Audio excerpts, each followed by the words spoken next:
আসামের মুখ্যমন্ত্রী তাই তো খালি কই আমরা উন্নয়ন করতে আমরা জল কই আমরা তো এটা পাই না। Hello, this is Mina Chaudhary for Channel NE24. According to a press conference held on Thursday, residents of Ambikapur Dasham Khand in Meherpur Gram Panchayat near the city raised concerns about financial irregularities. These residents will be voting in the municipal elections for the first time. While the new city dwellers are getting integrated into the mainstream of development, they still lag behind in basic amenities. In particular, they have been deprived of the benefits of the central government's Har Ghar Jal scheme. Frustrated by the ongoing drinking water crisis, the locals have voiced their concerns. Eventually, on Wednesday, they staged a protest and submitted a memorandum to the Kachar District Commissioner.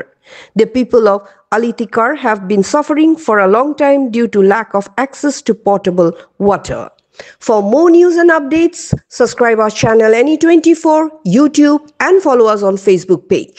আমরা তো মেহেরপুর আলিটিকরের সদস্য আমরা এখানে জল আমরা টাউনের মাঝখানেও একে লাগিন জল পাই না আমরা এমএলএ কে লাগিন এটা দেখই না তাই আমরা তো যে আমরা আসামের মুখ্যমন্ত্রী তাই তো খালি কই আমরা উন্নয়ন করতে আমরা জল কই আমরা তো এটা পাই না আমরা তো এদিকে জল পাই না আমরা এদিকে জল পাচ্ছি না আমরা জল পাই না কে লাগে তাই তো খালি উন্নয়ন করতে আমরা যখন টাউনের কিনারও আমরা মেহেরপুর আলিটিকর আমরা কে লাগে জল পাই না আর আমরা গ্রামের ভিতরে পেয়েছি আমরা 40 নম্বর ওয়ার্ডের মানুষ আমরা গলির সামনে বাইরেও পেয়েছি আর আমরা রাস্তা দিয়ে গেছে যে জলটা আয় পেয়েছি যে জলটা আয় জলটা আমরা গলি দিয়ে আমরা বুকুর উপরে দিয়ে গেছে কনকপুর নদী কে লাগি না আমরা জল পাই না